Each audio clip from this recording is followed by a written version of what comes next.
TV ಅವ್ರನ್ನೆಲ್ಲ track ಮಾಡಿ ಈಗ ಅವರಿಗೆ ಫಾಲೋಅಪ್ ಮಾಡ್ತಾ ಇದ್ದೀವಿ. ಬಹುಶಃ 1 or 2 ಡೇಸಲ್ಲಿ ಅವ್ರನ್ನ ಸೆಕ್ಯೂರ್ ಮಾಡೋಂಥ ಪ್ರಯತ್ನ ನಡೀತಾ ಇದೆ. ಐಡೆಂಟಿಫೈ ಅಂತೂ ಆಗುತ್ತೆ. ಅವರು ಫಾಲೋ ಮಾಡಿಕೊಂಡು ಅವರನ್ನು ಸುಮಾರು ದಿವಸದಿಂದ ಬಹುಶಃ ಅವರು ಫಾಲೋ ಮಾಡಿರ್ತಾರೆ. ಅವರು ಹೈದರಾಬಾದ್ ಕಂಪನಿಗೆ, ಅವರು ಪ್ರೈವೇಟ್ ಕಂಪನಿಗೆ ಟ್ರಾನ್ಸ್ಪೋರ್ಟ್ ಮಾಡೋದಕ್ಕೆ, ಹಣ ಟ್ರಾನ್ಸ್ಪೋರ್ಟ್ ATMಗಳಿಗೆಲ್ಲ ಮಾಡಿ ಬಿಲ್ ಮಾಡೋದಕ್ಕೆ ಕಾಂಟ್ರಾಕ್ಟ್ ಕೊಟ್ಟಿದ್ದಾರೆ ಬ್ಯಾಂಕ್ನವರು. ಅವರು ಪ್ರತಿನಿತ್ಯ ಯಾರೊಬ್ಬರು ಆರ್ಮ್ಡ್ ಗಾರ್ಡ್ ಇರಬೇಕು ಕಾರ್ನ ವೆಹಿಕಲ್ನಿಂದ, ಅವತ್ತೇ ಆರ್ಮ್ಡ್ ಗಾರ್ಡ್ ಇಲ್ಲ.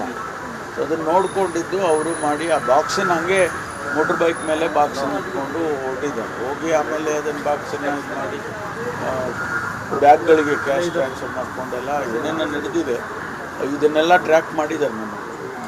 ಸೊ ಈಗ ಟೀಮಿಗೆ ಹೈದರಾಬಾದಿಗೆ ಹೋಗಿದೆ, ಇಂದೋರಿಗೆ ಹೋಗಿದೆ, ಎಲ್ಲೆಲ್ಲಿ ನಾವು ಇನ್ಫಾರ್ಮೇಷನ್ ಇದೆ ಅಲ್ಲೆಲ್ಲ ನಮ್ಮ ಟೀಮ್ ಹೋಗಿದ್ದಾವೆ. 1-2 ದಿವಸದಲ್ಲಿ ಸೆಕ್ಯೂರ್ ಮಾಡುವಂಥ ಪ್ರಯತ್ನ ನಡೀತಾ ಇದೆ.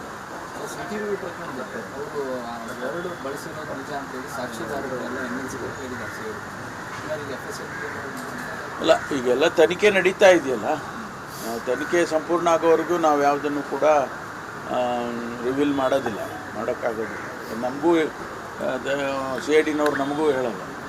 ಅವ್ರ ತನಿಖೆ ವರದಿ ಒಪ್ಪಿಸೋವ್ರಿಗೂ ಅವರು ಕೆಲವು ವಿಷಯಗಳು ನಮಗೂ ಕೂಡ ಹೇಳೋದಿಲ್ಲ.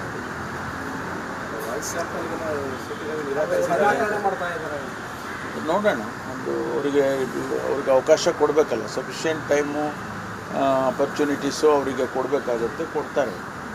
ಕೊಟ್ಟು ಅವರ ವಾಯ್ಸ್ ಇದನ್ನು ತೊಗೊಂಡು ಆನಂತರ ಕಂಪೇರ್ ಮಾಡಿ ಇದೆಲ್ಲ ಮಾಡ್ತಾರೆ.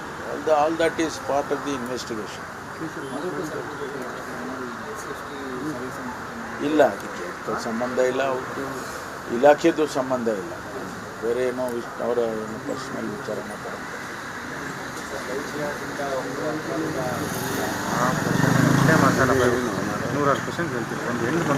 ಇನ್ವೆಸ್ಟಿಗೇಷನ್ ಮಾಡ್ತೀವಲ್ಲ, ನಿರಂತರವಾಗಿ ಅಲ್ಲಲ್ಲೇ ಅವಾಗವಾಗೇ ಆಗ್ತಾ ಇರ್ತದೆ.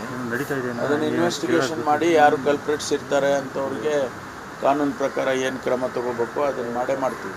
ಅನೇಕ ಪ್ರಕರಣಗಳು ಈ ರೀತಿ ರಾಜ್ಯದಲ್ಲಿ ಆಗಿದ್ದಾಗ ಅವೆಲ್ಲವನ್ನು ಕೂಡ ಕಾನೂನು ಪ್ರಕಾರ ಏನು ಕ್ರಮ ತಗೋಬೇಕು ತೊಗೊಂಡಿದ್ದೀವಿ ಇಲ್ಲಿವರೆಗೂ. ಅದನ್ನೇ ಮುಂದುವರಿಬೇಕು. ಆ ಥರ ಘಟನೆಗಳಾದಾಗ ಈಗ ಮೊನ್ನೆ ಮಗು ರೇಪ್ ಆಗಿದ್ದ ವಿಚಾರದಲ್ಲಿ ಕೂಡ ಅದು ಹೊರಗಿನವರೆಲ್ಲ ಬಂದು ಈ ರೀತಿ ಮಾನಸಿಕವಾಗಿ ಅವ್ರುಗಳಿಗೆ ಏನಾಗ್ತದೆ ಗೊತ್ತಿಲ್ಲ. ನೆನ್ನೆ ಇವನು ಯಾರೋ ಒಬ್ಬ ವ್ಯಕ್ತಿ ಆ ಕೆಚ್ಚಲು ಹಸುವಿದ್ದು ಕೆಚ್ಚಲು ಕುಯ್ದಿದ್ದವನು, ಈ ರೀತಿ ಕೆಲವೆಲ್ಲ ಪ್ರಕರಣಗಳನ್ನು ಭಾಳ ನಾವು ಗಂಭೀರವಾಗಿ ತೊಗೊಳ್ತಿದ್ದೀವಿ. ಆದರೆ ಆದಮೇಲೆ ನಾವು ಕ್ರಮ ತೊಗೊಳ್ಳೋದು ಬೇರೆ. ಆಗೋದಕ್ಕೆ ಮುಂಚೆ ನಾವು ಯಾಕೆ ಗೊತ್ತಾಗುತ್ತೆ ನಮಗೆ, ಇಟ್ಸ್ ಎ ಸೋಷಿಯಲ್ ಪ್ರಾಬ್ಲಮ್.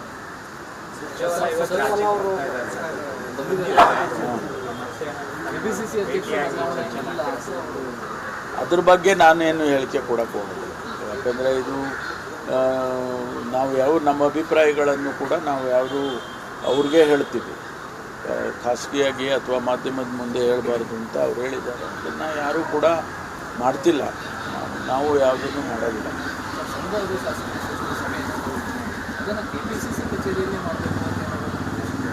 ಗೊತ್ತಿಲ್ಲ, ಅದ್ರ ಬಗ್ಗೆ ನಾವು ಅದನ್ನು ಸದ್ಯಕ್ಕೆ ನಾವೇನು ಮಾತಾಡೋಕ್ಕೆ ಹೋಗಿಲ್ಲ. ಅವ್ರ ಜೊತೆ ಮಾತಾಡ್ತೀವಿ.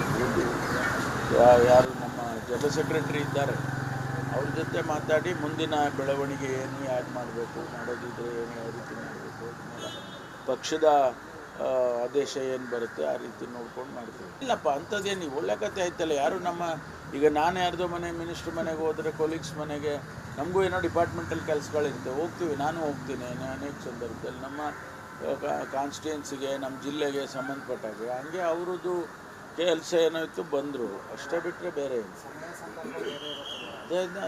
ಅದೇ ಈ ಸಂದರ್ಭದಲ್ಲೇ ನಿಮಗೂ ಒಂಥರ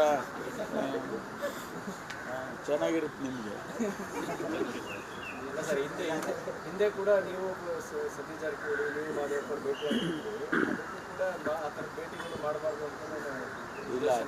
ಮನೆಗೆ ನಾವು ಬೇರೆಯವ್ರ ಮನೆಗೆ ತಿಂಡಿಗೆ ಊಟಕ್ಕೆ ಹೋಗೋದು ಅದೆಲ್ಲ ಖಾಸಗಿಯಾಗಿ ಅದನ್ನು ಯಾರೂ ನಿಲ್ಸೋಕ್ಕಾಗಲ್ಲ. All our personal things. Hyderabad ಅವ್ರನ್ನೆಲ್ಲ ಟ್ರ್ಯಾಕ್ ಮಾಡಿ ಈಗ ಅವರಿಗೆ ಫಾಲೋಅಪ್ ಮಾಡ್ತಾ ಇದ್ದೀವಿ. ಬಹುಶಃ 1 or 2 ಡೇಸಲ್ಲಿ ಅವ್ರನ್ನ ಸೆಕ್ಯೂರ್ ಮಾಡೋಂಥ ಪ್ರಯತ್ನ ನಡೀತಾ ಇದೆ. ಐಡೆಂಟಿಫೈ ಅಂತೂ ಆಗುತ್ತೆ. ಅವರು ಫಾಲೋ ಮಾಡಿಕೊಂಡು ಅವರನ್ನು ಸುಮಾರು ದಿವಸದಿಂದ ಬಹುಶಃ ಅವರು ಫಾಲೋ ಮಾಡಿದ್ರು. ಅವರು ಹೈದರಾಬಾದ್ ಕಂಪನಿಗೆ, ಅವರು ಪ್ರೈವೇಟ್ ಕಂಪನಿಗೆ ಟ್ರಾನ್ಸ್ಪೋರ್ಟ್ ಮಾಡೋದಕ್ಕೆ, ಹಣ ಟ್ರಾನ್ಸ್ಪೋರ್ಟ್ ATMಗಳಿಗೆಲ್ಲ ಮಾಡಿ ಬಿಲ್ ಮಾಡೋದಕ್ಕೆ ಕಾಂಟ್ರಾಕ್ಟ್ ಕೊಟ್ಟಿದ್ದಾರೆ ಬ್ಯಾಂಕ್ನವರು. ಅವರು ಪ್ರತಿನಿತ್ಯ ಯಾರೊಬ್ಬರು ಆರ್ಮ್ಡ್ ಗಾರ್ಡ್ ಇರಬೇಕು ಕಾರ್ನ ವೆಹಿಕಲ್ನಿಂದ. ಅವತ್ತೇ ಆರ್ಮ್ಡ್ ಗಾರ್ಡ್ ಇಲ್ಲ.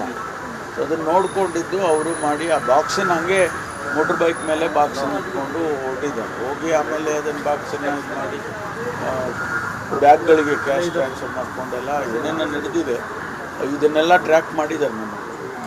ಸೊ ಈಗ ಟೀಮಿಗೆ ಹೈದರಾಬಾದಿಗೆ ಹೋಗಿದೆ, ಇಂದೋರಿಗೆ ಹೋಗಿದೆ, ಎಲ್ಲೆಲ್ಲಿ ನಾವು ಇನ್ಫಾರ್ಮೇಷನ್ ಇದೆ ಅಲ್ಲೆಲ್ಲ ನಮ್ಮ ಟೀಮ್ ಹೋಗಿದ್ದಾವೆ. 1-2 ದಿವಸದಲ್ಲಿ ಸೆಕ್ಯೂರ್ ಮಾಡುವಂಥ ಪ್ರಯತ್ನ ನಡೀತಾ ಇದೆ. CCTV ಪ್ರಕರಣದಲ್ಲಿ ಅವರು ಎರಡು ಬಳಸಿರೋದು ನಿಜ ಅಂತೇಳಿ ಸಾಕ್ಷಿದಾರಗಳೆಲ್ಲ NLCಗೆ ಹೇಳಿದ್ದಾರೆ.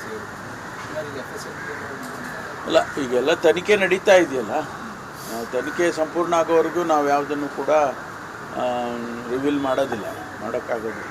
ನಮಗೂ CIDನವ್ರು ನಮಗೂ ಹೇಳಲ್ಲ.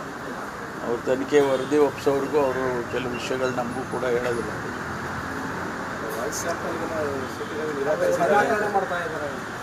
ನೋಡೋಣ, ಅವ್ರಿಗೆ ಅವಕಾಶ ಕೊಡಬೇಕಲ್ಲ, ಸಫಿಷಿಯೆಂಟ್ ಟೈಮು ಅಪರ್ಚುನಿಟೀಸು ಅವರಿಗೆ ಕೊಡಬೇಕಾಗುತ್ತೆ, ಕೊಡ್ತಾರೆ. ಕೊಟ್ಟು ಅವರ ವಾಯ್ಸ್ ಇದನ್ನು ತೊಗೊಂಡು ಆನಂತರ ಕಂಪೇರ್ ಮಾಡಿ ಇದೆಲ್ಲ ಮಾಡ್ತಾರೆ. All that is part of the investigation. ಇಲ್ಲ, ಅದಕ್ಕೆ ಸಂಬಂಧ ಇಲ್ಲ, ಅವ್ರದ್ದು ಇಲಾಖೆದು ಸಂಬಂಧ ಇಲ್ಲ. ಬೇರೆ ಏನೋ ಅವರ ಏನೋ ಪರ್ಸ್ನಲ್ ವಿಚಾರ ಮಾತಾಡ್ತಾರೆ.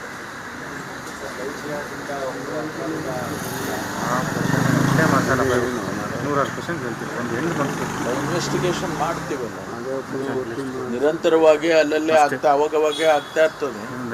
ಅದನ್ನು ಇನ್ವೆಸ್ಟಿಗೇಷನ್ ಮಾಡಿ ಯಾರು ಕಲ್ಪ್ರಿಟ್ಸ್ ಇರ್ತಾರೆ ಅಂಥವ್ರಿಗೆ ಕಾನೂನು ಪ್ರಕಾರ ಏನು ಕ್ರಮ ತಗೋಬೇಕು ಅದನ್ನು ಮಾಡೇ ಮಾಡ್ತೀವಿ.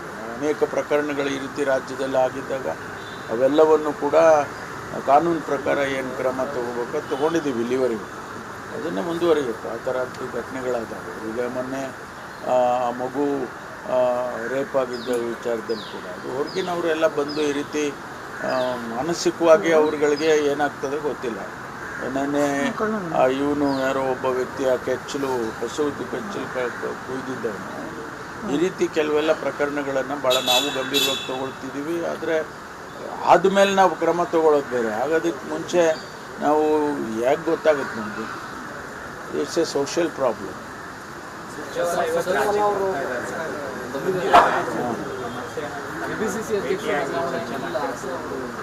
ಅದ್ರ ಬಗ್ಗೆ ನಾನೇನು ಹೇಳಿಕೆ ಕೊಡೋಕ್ಕೆ ಹೋಗೋದಿಲ್ಲ.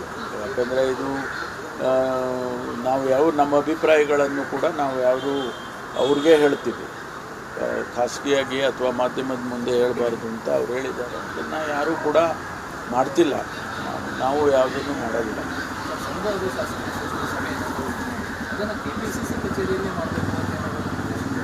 ಗೊತ್ತಿಲ್ಲ, ಅದ್ರ ಬಗ್ಗೆ ನಾವು ಅದನ್ನು ಸದ್ಯಕ್ಕೆ ನಾವೇನು ಮಾತಾಡೋಕ್ಕೆ ಹೋಗಿಲ್ಲ. ಅವ್ರ ಜೊತೆ ಮಾತಾಡ್ತೀವಿ.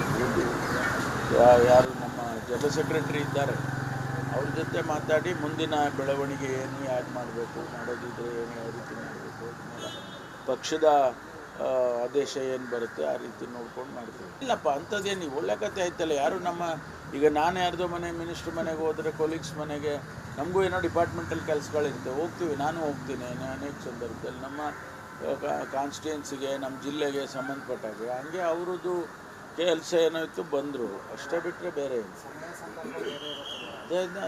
ಅದೇ ಈ ಸಂದರ್ಭದಲ್ಲೇ ನಿಮಗೂ ಒಂಥರ ಚೆನ್ನಾಗಿರುತ್ತೆ ನಿಮಗೆ. ಹಿಂದೆ ಕೂಡ ನೀವು ಸತೀಶ್ ಜಾರಕಿಹೊಳಿ, ನೀವು ಮಾದೇವಪ್ಪರು ಭೇಟಿ ಕೂಡ ಆ ಥರ ಭೇಟಿಗಳು ಮಾಡಬಾರ್ದು ಅಂತ ಇಲ್ಲ. ಮನೆಗೆ ನಾವು ಬೇರೆಯವ್ರ ಮನೆಗೆ ತಿಂಡಿಗೆ ಊಟಕ್ಕೆ ಹೋಗೋದು ಅದೆಲ್ಲ ಖಾಸಗಿಯಾಗಿ ಅದನ್ನು ಯಾರೂ ನಿಲ್ಸೋಕ್ಕಾಗಲ್ಲ.